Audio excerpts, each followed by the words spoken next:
Today I'm going to sew a dress from an old bed sheet, but first I want to turn the fabric blue. So I'm going to dye the fabric using spring wildflowers. On a quiet evening, just as the sun was starting to set, I wandered up into the hills searching for lupins. This is a walk I do almost every day, and right now the lupins are blooming everywhere in these mountains. And something a lot of people do not realize is that the petals can give you a really beautiful pale blue dye.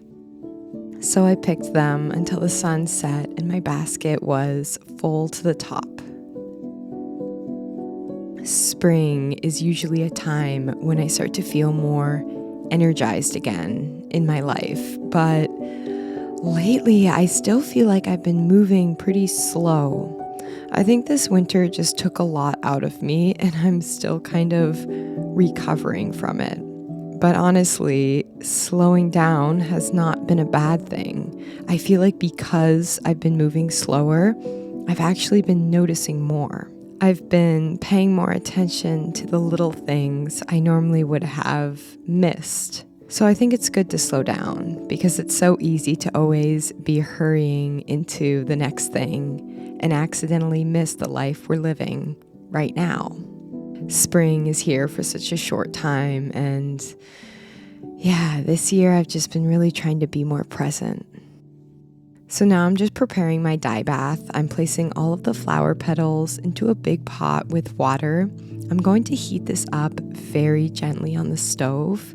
The pigment in flowers is very delicate, and if you heat them too much, the color can get dull and brown. Then I just let the flowers sit in the warm bath overnight.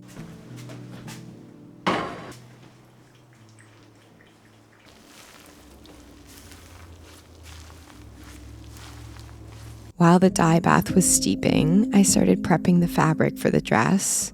I'm using an old fitted bed sheet, so the first thing I did was cut off the elastic edges to make the fabric easier to lie flat and work with. I like using bed sheets for projects like this because they give you a lot more continuous fabric to work with. Fabric in the store sold off the bolt is usually only around 3.5 feet wide, which can make cutting larger dress pieces harder and more awkward. And honestly, I also just love being able to reuse something that might have otherwise been thrown away. My dye bath has been steeping for over a day, and by now the color has turned a deep, dark blue. So I removed the flowers and then added my fabric. I was nervous that I didn't let the flowers soak for long enough in the water and that the dye wouldn't be strong. However, I was very shocked to see how fast the fabric instantly started changing color the second I put it into the dye bath. And then I just gently heated the fabric in the dye and let that sit for 24 hours. I also added some hibiscus to make the color a little more purple and not so blue.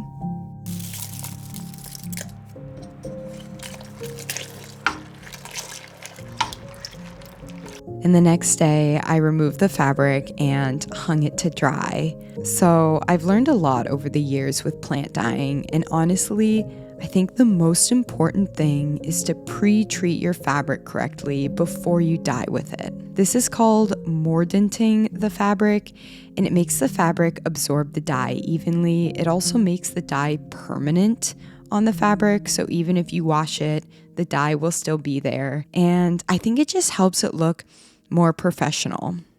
So I want to tell you all about the shoes I've been wearing. These are from Vivaya, who is sponsoring today's video. In my life, I'm constantly walking on grass and dirt and rocks, and I used to have to switch between my more practical shoes and then the shoes I would wear for filming. But these, I can wear these for everything. Not only are they super comfortable and soft, but they're also very durable, and they're machine washable. So I can put them on, run outside into the garden, go down to the river, swim in the river, and then if they get dirty, I can literally just throw them in the washing machine, which is So cool. I also just love that they're slip-ons. I'm constantly going outside and inside all day long, and I can just throw them on super quick.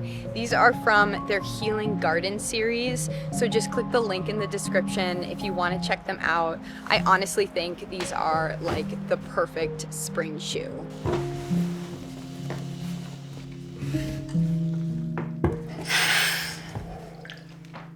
So I have been dreaming of making this dress for over a year now. Last year I dyed an apron with the lupin flowers and the color turned out so beautiful, and I really regretted not making a dress. So I've been waiting to make this, and honestly I feel like this color turned out even better than last year. This is like seriously my favorite color, like this light blue, purple, lilac, almost periwinkle color. Oh, I love it so much. I think this is my most successful plant dyeing experiment I've ever done. And I'm very excited to make this dress. Oh my gosh, it's gonna be so beautiful. Oh, wow. And I think it's gonna look also really good with the yellow wildflowers this year.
Okay, I think I just finished the top. Oh my gosh, I am so excited about this. Wow, I added some lace to the sleeves and to the bottom. Oh my gosh. Oh my gosh, I think it's gonna fit perfect. This is so cute. Wow, okay, now I just have to make the skirt and then I'm done. My flower dress. That was actually kind of hard to do, to be honest with you. I'm tired. Maybe I'll take a break. Go eat something. Very hungry. Okay, I'm gonna take a break and then I'm gonna finish the skirt and then it's gonna be done. Oh my gosh, you guys. I am so excited about how this dress turned out. Wearing a dress dyed with wildflowers and running through these mountains, I seriously feel like, I don't know, a princess, a fairy. I don't know. It felt very magical. And there is just so much abundance growing all around us. Just this week, I made dandelion wine. I foraged wild spring onions, found nettles down by the river, and of course, I made this dress using lupins. Nature gives us so much, and yeah, at this time of year, it just always reminds me of that. And don't forget to check out Vivaya's Healing Garden collection. I feel like these are the perfect spring shoe. Thank you so much for watching, and I'll see you guys next week. Okay, bye-bye.